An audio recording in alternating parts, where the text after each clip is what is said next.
Hey, what's up, everyone? This is Snackbox. Hope you all had a wonderful day. Guys, I just saw that this champion training tournament popped up, and I want to show you two options on how to solo the spider tournament and also get some points as well for the champion training tournament.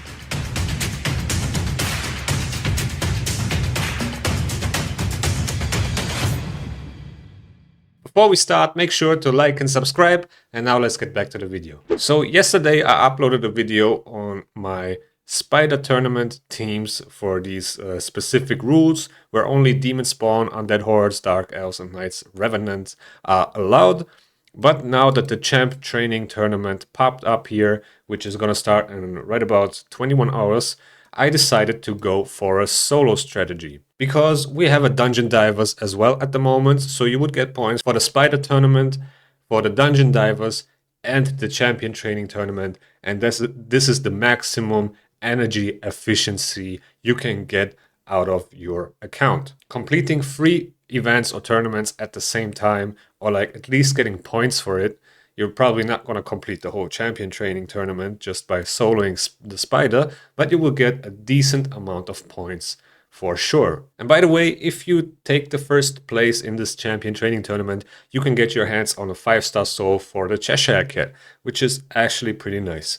But me personally, I'm just going for the teacup points because I don't have the cat and I don't really care about the soul. But now let me show you my solo teams for stage 20 on normal and stage 10 on hard. So on stage 20, I use a really old champion. I use Crypt King Graal. He is actually also able to solo stage 25. I would definitely prefer stage 20 because the difference from stage 20 to 25 is not that big in terms of artifacts that you get, and stage 20 costs less energy. In terms of energy and points ratio, you will get a better outcome on stage 20. Also, Crypt King Graal is magic affinity, and the spider on stage 20 is spirit, so that's already a huge advantage. Also, what I like about Crypt King Graal is that he has a really big HP aura, which makes him a little bit easier to build. Now, as you can see, all the food will die off and he will just start placing HP burns, and the spider will slowly tick down. Now, this will take a little bit longer than the run on Spider 10 hard, but I think it's really a good option for a lot of people that don't have crazy champions to solo Spider stage 20.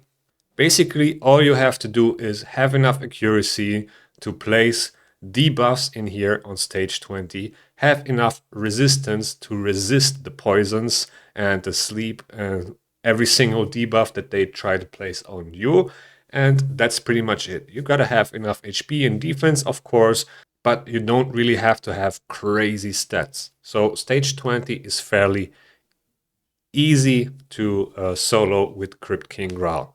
So as you can see, we're resisting everything, and besides that, we also get a lot of weak hits on our Crypt King Graal, which allows him to survive without a problem.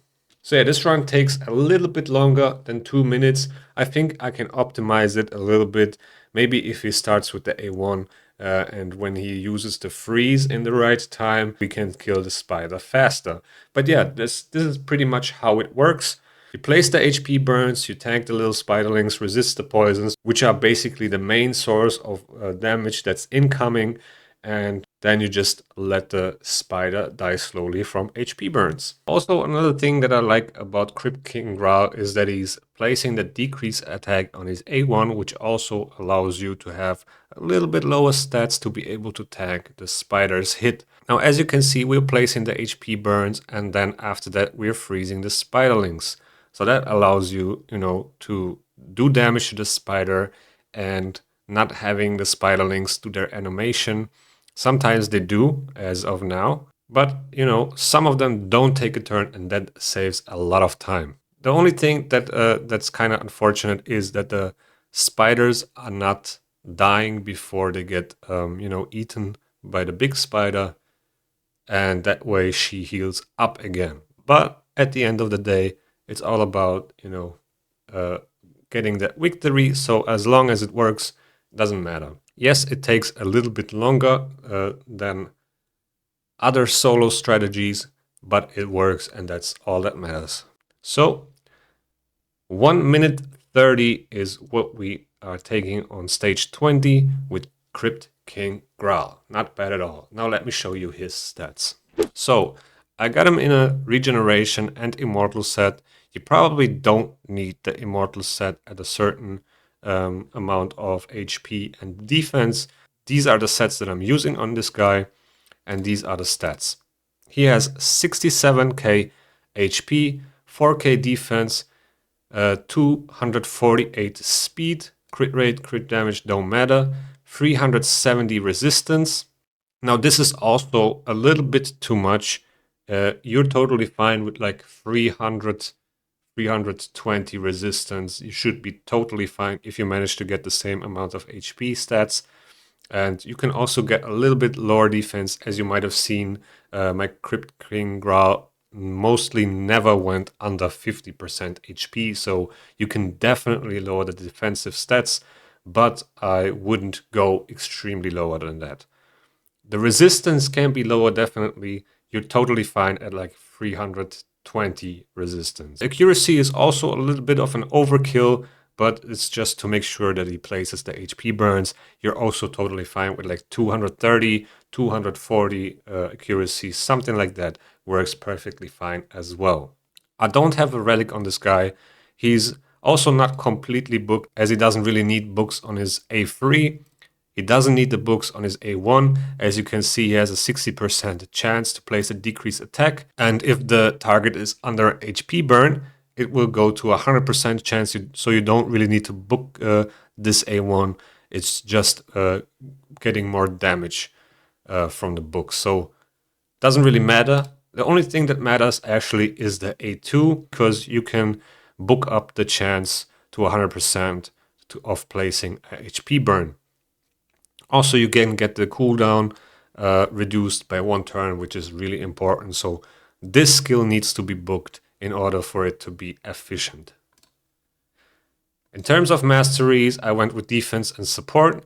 Now, if you manage to get enough accuracy and resistance through your artifacts or area bonuses and stuff like that, you can definitely go for War Master, and then maybe it will be a little bit faster. But you want to definitely go with Spirit Haste. That helps to get that speed up. Master Hexer to have that HP burn on longer, and so on. But yeah, that's pretty much it for Crypt King Graal. Very underrated champion. Now let's talk about Arix for Spider 10.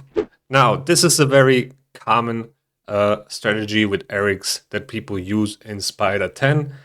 She's able to solo it without a problem in the right gear. Now Arix is actually a login champion. You can't summon her from shards, so you need to play a certain amount of time to get Arix as a login champion. I think it's around 2 years or something like that. Correct me if I'm wrong, but yeah, you can't pull her from shards, so you have to play a certain amount of time to be able to use her. Now let me show you the run. Basically how this works is that you're trying to place stuns on the spiderlings, and because we have that mastery where we have a 60% chance to place leech when she places stuns, she will heal back up. Now as you can see, we just got a critical hit from the spider, but it doesn't matter, we got enough defensive stats to be able to tank that. And as you can see, as soon as the spiders spawn, they will get stunned and leech will get placed on them, and we will heal back up. Now why does Arix take so many turns? It's because she's in a Slayer set. Now there are many ways to build Arix for this type of content. You can build her in a 4-piece Slayer set. I got mine in a 6-piece Slayer set just for a little bit more damage.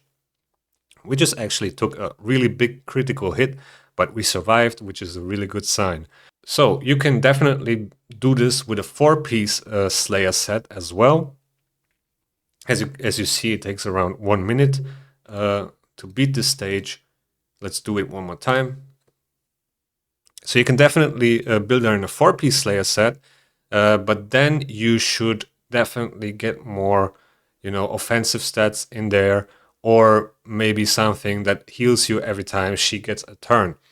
Because she will take a lot of turns, something like an immortal set or a regen set will definitely help to keep her alive. Yeah, but the most mandatory things in here is the 4-piece set bonus of the Slayer set and the Leech from the Masteries in the defensive tree. Now you can also build her in another way where you use a 4-piece Slayer set with a Lifesteal set, for example. Then you don't, then you are not really relying on that Leech from the stun, and you can technically build her completely without accuracy. This is also another way how to approach this, but doesn't matter how you build her, the 4-piece Slayer set is always a must-have. And here we go, another 1 minute and 12 seconds. Now let me show you her build. So this is how I built mine. She's in a 6-piece Slayer set and the Perception set just for a little bit more accuracy. And these are the stats.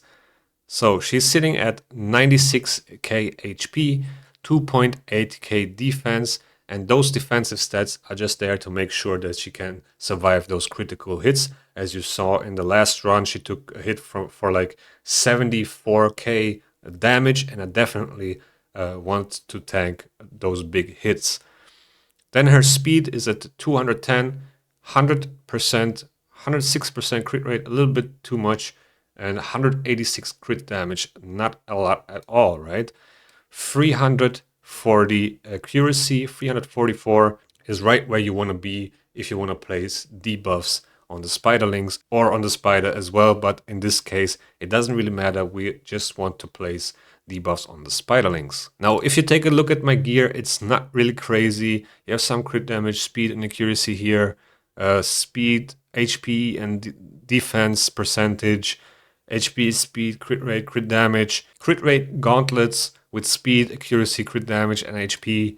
HP percentage with a double speed roll, crit damage, defense, and HP percentage boots with a speed ascension, accuracy, speed, a rare piece actually. Then we have a 5-star Slayer ring, HP. We have this Slayer amulet with HP, and I rolled crit damage on it. Actually, that was pretty good. Not even an accuracy roll. We got resistance, which we don't really need, and this 5-star accuracy banner with a double roll on defense. I can probably roll those up with some, glyphs and make her a little bit tankier. And then I got this Malefic Talent on her just to get a little bit more damage, crit damage here, and, a 25% chance to deal 10% more damage when attacking, and she attacks a lot, is definitely worth it. Now she's completely booked. I got Soul Reap on her just to speed that run a little bit up, because sometimes, she will proc the Soul Reap on spiderlings, and that really helps to speed it up a little bit. In terms of masteries, I'm not even finished with the masteries. I just went for Harvest Despair, which is the most important mastery with this build because of the chance of placing Leech when placing Stun, which we want to do. She places stuns on her A2, and there she has 60% chance of placing Leech, which will keep our Arix alive. Then I went for a crit rate because attack doesn't really matter for her. Her damage scales from HP. Crit damage, of course. Whirlwind of Death to get more speed for each enemy killed. She will get another 18 speed by the time she kills 3, spiders. And then for every first hit on each enemy, she gets 8% more damage on the spiderlings. The spiderlings keep respawning, so this is a really good mastery for that. Now, if I would continue to do these masteries, I would go with the Wrath of the Slain, because you're trying to level food as well, right?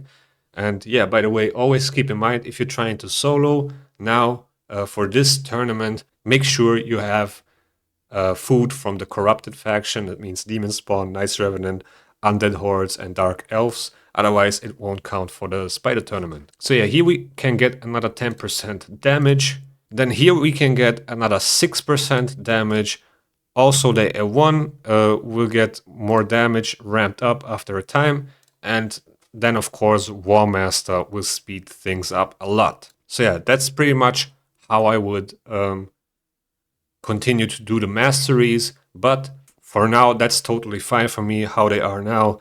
It takes around like 1 minute and 10 to 20 seconds, and that's totally fine for me because I'm saving a lot of energy when I'm farming the spider for a tournament, getting champ chain points and dungeon divers points. So I'm not complaining about a couple of seconds, right?